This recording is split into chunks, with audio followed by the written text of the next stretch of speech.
আসসালামু আলাইকুম। দেখতে পাচ্ছেন আমার সামনে অটো টায়ার চেঞ্জার মেশিন ওয়ার্কশপে নিয়ে আপনার কিভাবে এটা প্যাচ সিস্টেম করে মডিফাই করা হয়েছে।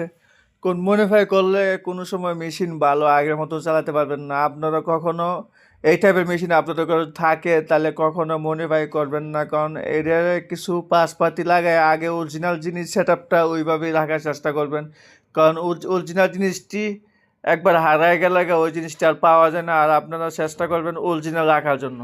এই মেশিনে পাশপাতি অ্যাভেলেবেল পাওয়া যায়, আমাদের কাছে আছে। আপনারা চাইলে আমাদের কাছ থেকে নিতে পারেন। আমাদের ফেসবুক পেজে নাম্বার দেওয়া আছে, এই নাম্বারে যোগাযোগ করলে আমাদের কাছে যে বাংলাদেশের যে কোনো প্রান্তে আমরা সার্ভিস করে দিয়ে আসি। পাশপাতি লাগলে পাশে আমরা এসে পরিবহনের মাধ্যমে কুরিয়ার সার্ভিসের মাধ্যমে পাঠিয়ে দিই। তবে আপনারা এটা মডিফাই করবেন না। এই মেশিনগুলো অনেক ভালো, বর্তমানে যুগে মেশিন এটি পাওয়া যায় না, খুবই দামি মেশিন একটা, জার্মানি মেশিন। তো আপনারা এটাতে সবসময় একটু যত্ন সহকারে রাখবেন, কারণ যত্ন রাখলে জিনিসটি ভালো থাকে। এই মেশিন অনেক ভালো মেশিন, এই মেশিনে এখন পাইবেন না। এই পর্যন্তই। আমার ভিডিও যারা দেখেন তারা অবশ্যই কমেন্টস লাইক শেয়ার করে দিবেন।